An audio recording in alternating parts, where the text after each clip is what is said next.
If you're in a relationship and you only have 5 positive interactions to 1 negative interaction, then the relationship will end. It's too negative. But if you have more than 11 positive interactions to 1 negative interaction, then it also ends. And you think, well, that's pretty bloody peculiar. Why in the world would that be? Don't you want like 100 to 1 positive to negative interactions? And the answer to that is, what makes you think that you want a relationship so that you can be happy? Or at least happy. You've said that a marriage must be based on trust and transparency and being shackled together. How and for how long should you get to know someone? How to set a foundation? Oh well, you know, there's no simple answer to that. I think that you should know someone well enough so that you know if you can negotiate with them, and so that you have started to formulate a vision of your joint future that you can both look forward to with enthusiasm and confidence.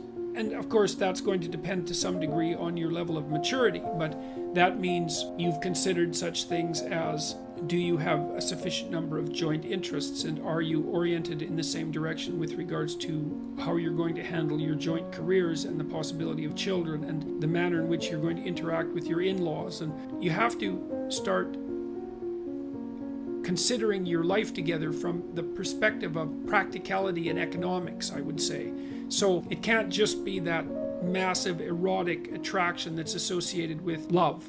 Although I think that's extraordinarily important, and you're unbelievably fortunate if you have that, and you should do everything you can to maintain it. And that takes effort. That takes real effort and will.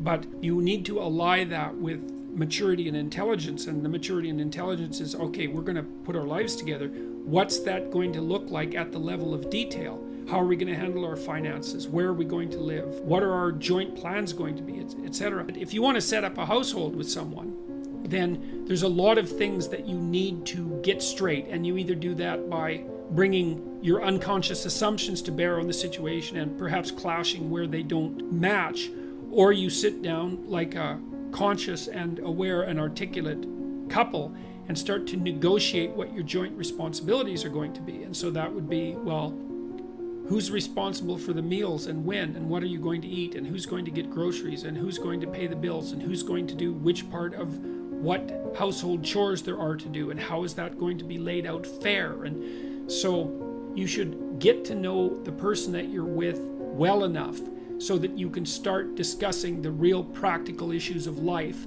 and determine whether or not you're capable of negotiating that. And I don't think that necessarily means that you should live together, because the evidence is actually quite strong, at least the last time I looked, that people who live together are more rather than less likely to be divorced. That might have nothing to do with the actual act of living together. It might be that people who are more likely to get divorced are also those who are more likely to merely live together. But I don't think that's a great solution for reasons I won't get into now. And with regards to being shackled together, is that that's a complicated one, and I learned this at least in part from reading Carl Jung. And the idea there is that unless you've really made a commitment to someone, like a lifetime commitment, and that's a serious commitment, one that you're not going to back out of, you're not going to take the relationship with the seriousness that's necessary to make it of the highest possible quality and sustainability across the course of your life. And it's really important that it is of that high quality and sustainability, because the relationship, especially when it starts to produce children, is a machine, let's say, a machine that you jointly operate that adds immensely to the quality of your life and the depth of your life. I mean, you have the rope and strand of your life, and your partner has the strands and the rope of his or her life, and then those are tied together to make a stronger rope, and then that unites you across time, and then you undertake massive adventures together. And some of that is the establishment of a household and the establishment of joint careers and the maintenance of each other's mental and physical health and the maintenance of a high quality sexual life and all of that. Very, very challenging to do all of that. And then the joint production and care of children, which sets you up properly for the last half of your life. So like, I'm 55 now, and both my kids just got engaged in the last month. So that's pretty bloody amazing. And they're both setting up households, and they're stepping into adulthood, and I'm fortunate enough to have them in the city that I live in. So hooray for me. That's so bloody fortunate that I can hardly believe it. I mean, we've helped them out and tried to make the possibility of their living here be something that's viable, but I'm absolutely thrilled that they're going to be around, and I'm looking forward immensely to having grandchildren. And like, what else are you going to do when you're 55? When you're going to be 55, I might have 40 more years. Like, what am I going to do with those years? Well, so I have a good marriage, thank God for that, and that's partly due to the outstanding moral quality of my wife, who I'm also extraordinarily attracted to. And we've built a life together, and we've had kids together, and we're happy with our kids. And we had plenty of struggle with our kids because one of our children, my daughter, had serious health problems, which she seems to have managed to resolve, partly as a consequence of her own brilliance. But we've set ourselves up now so that our children are respectable and mature young adults, so thank God for that.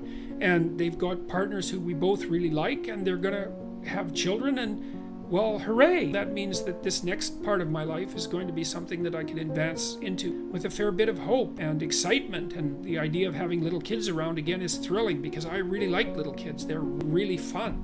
And so the shackled together is such a cynical way of looking at it. It's more like what you've produced is an unbreakable bond between two beings, both of them better in every way. If it's a relationship that's based on trust and genuine communication, it's a very difficult thing to attain because you have to be willing to tell the truth, and the truth is generally a horrible thing. I mean, it's easy to tell truth when everyone wants to hear what you have to say, but it's very difficult to tell the truth when no one wants to hear it, least of all yourself. And so marriage gets a very bad rap in our culture, and so does child rearing. And I think that's absolute catastrophe because really, being in a long-term relationship, a marriage, let's say, and having children, that's 2/3 of your life. Even if you're a highly career-oriented person, and I'm a highly career-oriented person, and my family has been unbelievably important to me and has also been something that's enabled me to be very effective in my career. My house has been a sanctuary for me, and thank God for that. Well, many times in my life, but especially over the last year. So you should get to know someone long enough to know that you too can tell the truth with each other, communicate and negotiate, because the most important part of a relationship is the fact that you can tell each other the truth and negotiate. If you're in a relationship and you only have 5 positive interactions to 1 negative interaction, then the relationship will end. It's too negative. But if you have more than 11 positive interactions to 1 negative interaction, then it also ends. And you think, well, that's pretty bloody peculiar. Why in the world would that be? Don't you want like 100 to 1 positive to negative interactions? And the answer to that is, what makes you think that you want a relationship so that you can be happy? Or at least happy moment to moment. Why do you think that? It's certainly not the case. You know that too, because I bet you there's not a person in this room who hasn't rejected someone because they were too nice to them. Something like that. Person's no challenge. It's something like that. You want someone who you can get along with them, but now and then they bite you and you think, oh, that's interesting. I didn't really expect that. And then you go and puzzle over it for a while and you torture yourself about it. And that's one of the things that keeps you really linked into the relationship. And part of the reason that you want the relationship isn't so that you're happy right now. It's so that you can live a high quality life across multiple decades. And so you're looking for someone that you have to contend with, who's going to push you beyond what you already are, and who's going to judge you harshly often for your limitations. Now that'll make you angry and all of that, and resentful, and maybe you'll take your revenge and all of that, but you don't want someone who thinks you're perfect in your current form, partly because why would you want to go out with someone that deluded?